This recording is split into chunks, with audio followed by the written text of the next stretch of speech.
You're listening to a Day in the Life podcast brought to you by the International Myeloma Foundation. We hope this podcast provides messages of hope and resilience for those in the myeloma community and beyond. Today we're talking to Nick Lenoir, who was diagnosed with multiple myeloma in 2016 at the young age of 31. Hi, Nick. It's great to meet you. And to begin, if you can tell me if you can recall what your life was like before you had ever heard of myeloma, before diagnosis. A lot slower. You think you're busy all the time, but you got time on your hands before myeloma. You got doctor's appointments and running around from here to there, and it really fills in that time you thought, oh man, just 5 minutes to relax. No, you got stuff to do. You got to keep moving, whether it's keeping yourself healthy, working out, or anything like that. So to me, life was a lot slower. That's interesting. That's a different take than a lot of other people say. I'm sure I know the bulk of time that the appointments and treatments take, so forth. My mother had myeloma, so I understand that it just becomes this huge shift in how you're managing your life. Yeah. Just curious about how you learned of your diagnosis. A lot of people have a roundabout way of learning of it, about maybe a back pain or a lab report that reports something out of the ordinary. How were you diagnosed? Right. So this is actually it's kind of a neat story. Me and my now fiance had just started dating, and I had been staying the night at her apartment with her, and I started getting real bad chest pains, like my chest hurt. So I started going to a chiropractor, guy in town, just a local guy, and built a friendship with him, and it just wasn't getting better. And I had him a massage on my back because my back was just always out. And the masseuse told the doc, Dr. Carter, said, listen, he's got a lump in his back. So he goes, Nick, go to your primary, see if she'll send you for an MRI because, just of your upper back and your neck, it's just not getting better. So I went to my primary. She goes, Nick, you're 31. You're active outside. You hunt, you fish. You've pulled a muscle in your back. Here's some muscle relaxers. Go to physical therapy. So, and stop going to the chiropractor, she said. So my chiropractor wrote my insurance company, and said, this is all we have done for him. We know there's more than just a muscle damage. He's got something going on with his skeleton. And they ended up coming back the next day and approved him, a chiropractor, to send me for a CAT scan. So funny thing was, my fiance a few days later was in with him, and he called me and he's like, hey, I need you to get up here. We need to talk. So me and her both sat down with him, and he goes, as your doctor, he goes, you need to go see an oncologist. He goes, as your friend, he goes, Nick, you have cancer. You have something going on in your back, and it's not good. So, you have that freak out moment, 31, what's going on? So, that's how I found out, was my chiropractor. And when you were diagnosed, first of all, had you heard of myeloma before? And Never. Nope, never. never. And when you started reading about it, was it kind of shocking that, this is not usually found in younger adults? Funny thing is, I'm not the researcher. I'm basically, I should have been a military man. I just do what I'm told and keep steaming forward. Now, my fiance, on the other hand, she's the one that looks it all up and she tells me what I need to know. And she's like, I just can't believe this is something you have. This is supposed to be, later on in life, not at this age, So I found out. I just didn't do the research. So, and when you were diagnosed, did you know what stage it was at, MGUS, smoldering, or was it active at the time you were diagnosed? So knowing now what I know about myeloma and going through all the seminars and stuff, I had active myeloma. I had a tumor that had destroyed my T2 vertebrae. I had over 75% height loss. So that's where the chest pain was. Everything was moving. When I went to the surgeon, he basically told me, he goes, you're one sneeze away from driving your motor scooter with your tongue. He goes, in all honesty, he goes, just be careful till we can get you in and get you taken care of. And that's a pretty scary thing to say. I was a very active guy. I was not afraid to work with my hands. I've worked in the oil field when I was younger. It's just that slowed it down, I guess, where you just had to be careful. You mentioned your fiance. Was she your primary caregiver at the time? Is she still now? How did she? How did she handle your diagnosis, and how did you share that with her? So she actually found out with the doctor with me.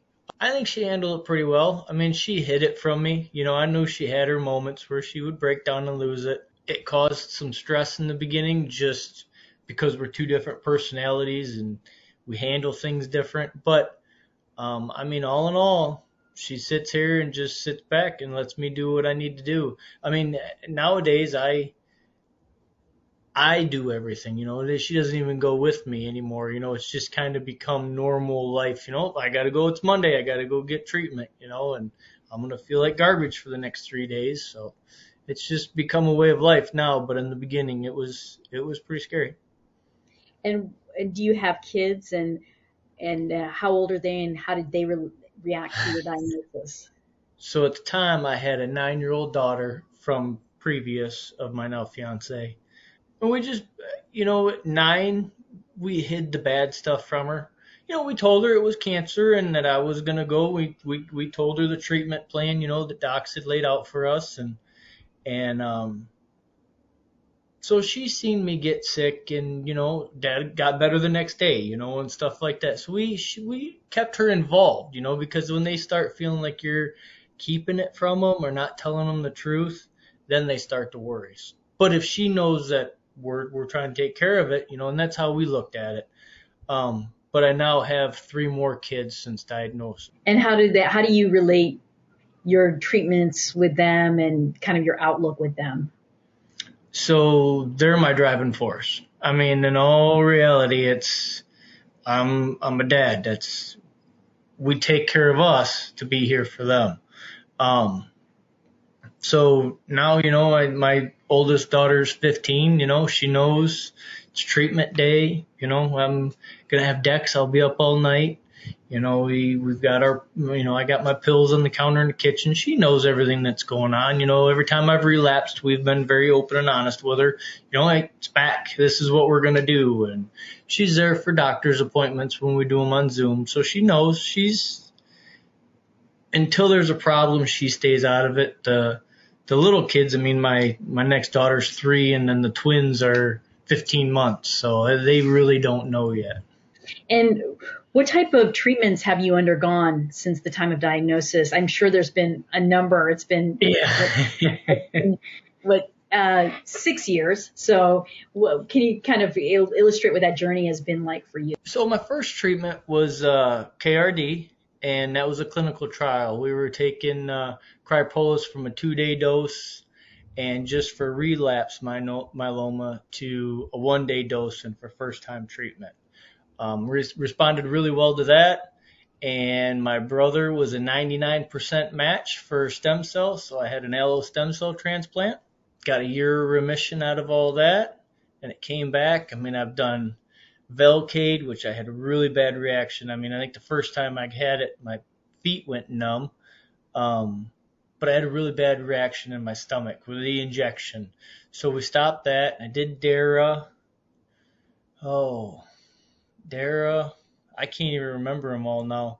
There was 4 lines of treatment before I went in for stem cell transplant for CAR T. So I did CAR T. I got a year of remission out of that. I am now doing KRD again because it worked so well before. We went back to it because my relapse this time was pretty slow and minor, but we just wanted to make sure we got it because I am aggressive now. So was approved 8 rounds of that. At round 4, I was considered back in remission. And what was it like to have the allogeneic transplant with your brother as the donor? What was that like for your relationship?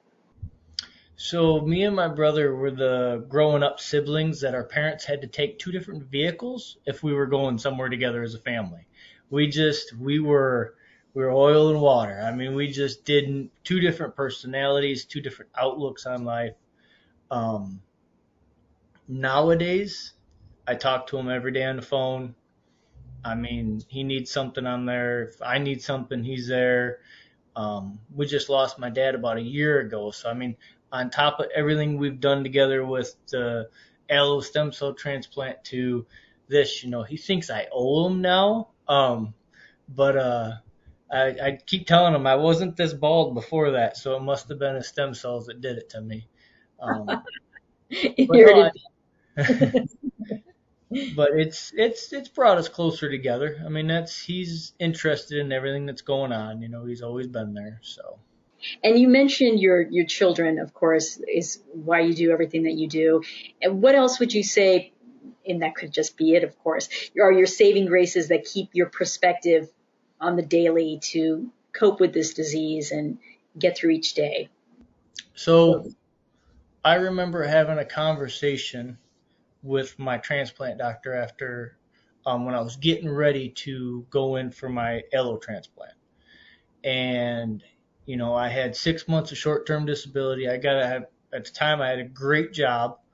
Um, I had 6 months of short-term disability, and I asked him. I said, "So am I back to work in 6 months?" He's like, "Man, I don't know."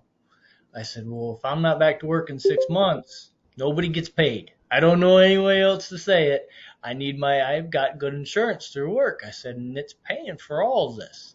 He goes, "Well, we'll see." Well, I was back to work 5 months and 2 weeks. And I don't like to, my parents work, I work, my brother works, we all just, that's kind of I use it as my escape from everything. So as far as driving force, I would say it's just to keep my mind right. As long as I don't let anything overwhelm me, it's going through the transplants, and I've been sick for days. I've gone through all that. It's always, you got to find a balance. You can't let this consume yourself. So that's my not driving force, but I mean, my driving force, of course, is my kids and my family, but big thing is balance. And when you speak of balance, I was going to ask a couple questions. What do you do for a living? And also, you mentioned you enjoyed hunting and fishing. And are you still able to do some of those activities? Are you still involved with that? So for work, I am a supervisor in manufacturing of aerospace parts. Um, I run all the chemical coating rooms, and we have a lot going on. I mean, there's a lot going on out there in the world, and we make some really cool stuff. So I have a lot of people that work for me. I've got 25 employees. They all know everything that's going on. They all know what days I'm going to treatments. Anytime I have, bone marrow biopsy or anything, they're always asking me, "So, still in remission, right? How's it doing?" So it's camaraderie we build there. Um, but as far as hunting and fishing, I still fish every chance I can get. Um, I have to limit the amount of going to the range and target practicing just because my back, my shoulders, and my neck. Um, we go let off a few rounds at the range, and then I'm in bed, with heating pads and ice packs rotating for the next 2 days. But no, I still try to get out in the woods and do what I can. My oldest likes to go squirrel hunting, and we do that a couple times a year. And um, I like to go back home to northern Michigan this Thanksgiving and maybe do some hunting up there. It's really beautiful. I love Northern Michigan. Yep. The sky at night is something to be seen for sure. I Yes, love it it. is. And I understand you're also a co-leader of the Nature Coast Florida Multiple Myeloma Group. It's in Brooksville, Florida. How'd you become involved with this myeloma support group? It was through my first treatments. It just felt like I needed to get some camaraderie. Or no, I had just gotten out of allo. Yep, I just gotten out of my transplant. And people that were kind of going through the same thing, maybe same mindsets or just the same things eating on them. So I had, I'd heard from the doctors where to go, and I got on there and I started looking. I'm like, hey, it's right here. I mean, it was 15 minutes from my house is where they were meeting. And I called the lady and I left a message, and I waited and I waited. And a week went by, 2 weeks, and I'm like, well, this is really weird. So I called again, and this lady answered, and it happened to be Paula. And she was just her uplifting tone and just the way she talked. And she was on vacation and didn't have phone service. And for a couple of weeks with her family down at one of the islands, and she was just very apologetic for not getting back to me. She was just very upbeat and great to talk to, and that's how I got involved with the support group. But then when we went virtual, they were like, listen, we're not good with the computer stuff. We're not good with this. We're not good with that. Can you do it? And I deal with it all day at work, and I said, yep. So I started helping out that way. And then we lost Paula, man, about a little over a year ago, I think. We lost her. Yeah, right a little over a year ago, we lost Paula. And I kind of just stepped into that full-time co-leader. So That's great. So, and what's that experience been like for you as a co-leader? Just some of the things you've learned or gained from it. People have a lot of different ways of looking at things. Just talking to some of the people in the group, just everything I've gone through and watching some of the newer people come in, as far as, being scared to go through a stem cell transplant or not wanting to do CAR T. And it's like I told them, I did CAR T in the heart of COVID.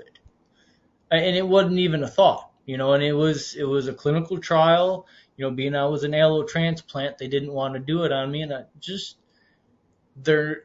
the doctors are not going to do anything to try to hurt you. And that's my philosophy. They're there to try to make you feel better. And not a lot of people have that thought. I have a real good buddy of mine in the group, and he always wants to go for the next clinical trial. That's the difference between me and him. I stay here and I'm just trying to do it here and local with my oncologist, and he's traveling around the country looking for the next latest and greatest. And we need guys like him as much as we need guys like me, to try and get us to where we can maybe one day have a cure.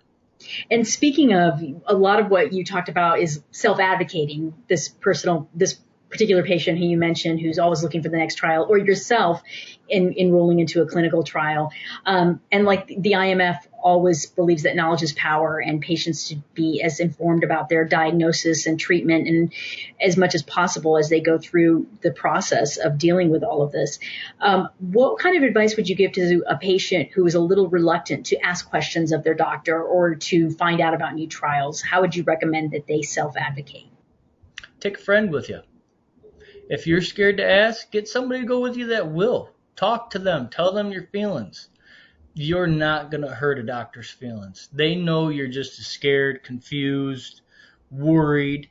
They sometimes get numb because they deal with us all day long. They're dealing with different, and it's just a matter of finding that doctor that you feel comfortable with, and we'll take that time. And then if you don't feel that, then go to the next one. Or if you want to stay where you're at because they're the latest and greatest, then get somebody that will talk for you. But don't not ask the questions, because there is an answer. And normally it's not as bad as you think. Everything here it's all been done before. You're rarely ever going to be the first or the second. It's a lot of it's been done, and you're not the only one going through it. One of the quotes, and I think actually Yelek Biru might have also said the same quote, is a patient shared with me on a podcast, was, "We are not our disease." And as you know, Yelek is the CEO of the IMF right now. So Yep. He's a great example of somebody who's carrying on with a full career, leading an organization, and also living almost 30 years with this illness. What does the quote, "We are not our disease," mean to you? I've got a shaved head, full beard. I work out every night. I go to work 5-6 days a week. I come home and take care of my kids. Myeloma is not stopping me from living my life. Mm-hmm. Might not be the life I had before or the life I thought I was going to have, but I'm pretty happy with what I got going on, and if I want to do something, I go do it. I build a deck out back of my pool. I put a roof on my house. Now, did I feel sore? Yeah, it's just different, but it's not bad. So it's a new normal that you've adapted to. Yeah. Well, is there anything that I haven't asked you that you'd like to share with listeners? Between, ask the questions, and you will have bad days. I'm not going to lie. I've even felt down in the dumps today. I had treatment last night. I worked 10 hours a day. That's life. That's how the cookie crumbles. So I don't let it slow me down. You can't. Mm-hmm. You don't. Because the minute you stop, then it all catches up. So you just got to stay out in front of it. And don't be afraid to ask the questions. I mean, that is the biggest thing. And don't ask them to Google. Don't ask them to WebMD. I know everybody says that, but it has changed so much, and stuff on the internet so lagged behind. There's so many. Go to your doctor. Go to your doctor. Ask them the questions. Exactly. There's so many new treatments. It seems like every day there's a new drug approved for myeloma, or every few weeks. And also the disease plays out differently in every individual. I know just having my mom had lived with myeloma, and I've met so many patients, and it's so different for each individual, and how you approach it and how you cope with it is going to be different, and how the myeloma affects you. So I think that's important for people not to just read the internet and think, oh, this is how it's going to play out, because they don't know, they don't know. One day at a time. And I've had radiation treatment. Everybody's like, oh, you had radiation? I'm like, yeah, I went after work and went home. They're like, oh, you didn't get sick? And, it didn't affect me like it's affected other people. And, all the drugs are different, and it's just great that we have the war chest of drugs now that we have. I got people in my support group that are, 12, 14 years. I think Danny's at 12 or 13 now. That when they started, there was one drug. Mm-hmm. Now we've got so many that, it's just finding that right combination that works for you. That's great. So, Nick, I want to thank you for being our guest today. I know your story will be an inspiration to all of those who are facing any kind of adversity, be it with their health or in their personal lives. And I want to thank our listeners. Thank you, Nick. Thank you very much. You've been listening to A Day in the Life podcast, brought to you by the International Myeloma Foundation. To learn more about the IMF and myeloma, visit us at myeloma.org.